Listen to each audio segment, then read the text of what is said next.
भटकती है, जिसे लोग पिशाच का साया कहते थे। अरवी, एक युवा पत्रकार, अफवाहों पर विश्वास नहीं करता था।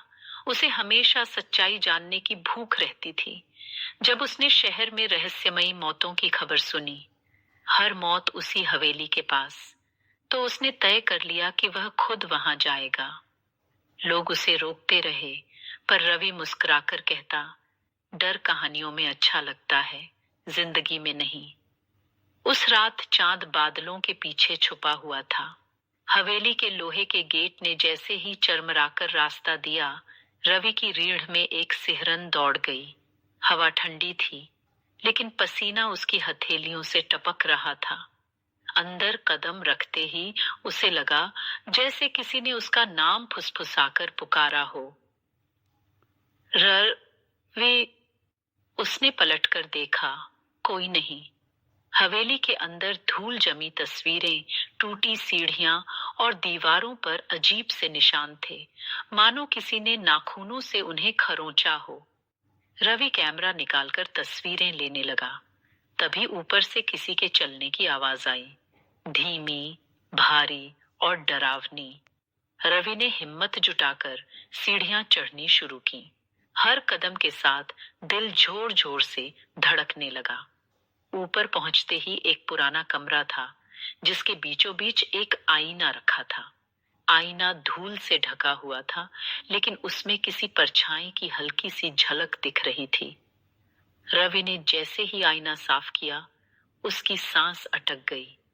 आईने में उसकी परछाई नहीं थी, पीछे से एक ठंडी हंसी गूंजी। तुम मुझे ढूंढ रहे थे? रवि ने झटके से मुड़कर देखा। सामने एक लंबा साया सा आकृति खड़ी थी, आंखें लाल, चेहरे पर सदियों पुरानी भूख और होंठों पर खून की हल्की लकीर। तुम कौन हो? रवि की आवाज कांप रही थी। मैं वही हूं जिसे इस हवेली ने कैद कर रखा है, उस साये ने कहा। मैं पिशाच हूं और अब तुमने मुझे जगा दिया है। रवि पीछे हटने लगा, लेकिन दरवाजा अपने आप बंद हो गया। कमरा अचानक ठंडा हो गया। दीवारों से खून जैसी बूंदें टपकने लगीं। पिशाच का साया धीरे धीरे रवि की ओर बढ़ा। डरो मत, वह फुसफुसाया। मैं तुम्हें मारूंगा नहीं, अभी नहीं। रवि की आंखों के सामने अंधेरा छाने लगा।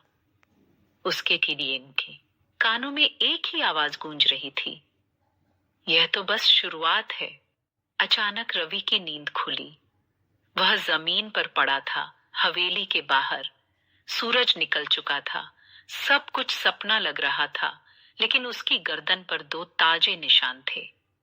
अरवी समझ चुका था, पिशाच का साया अब उसके साथ था। क्रमशः भाग 2 में राज और गहरा होगा।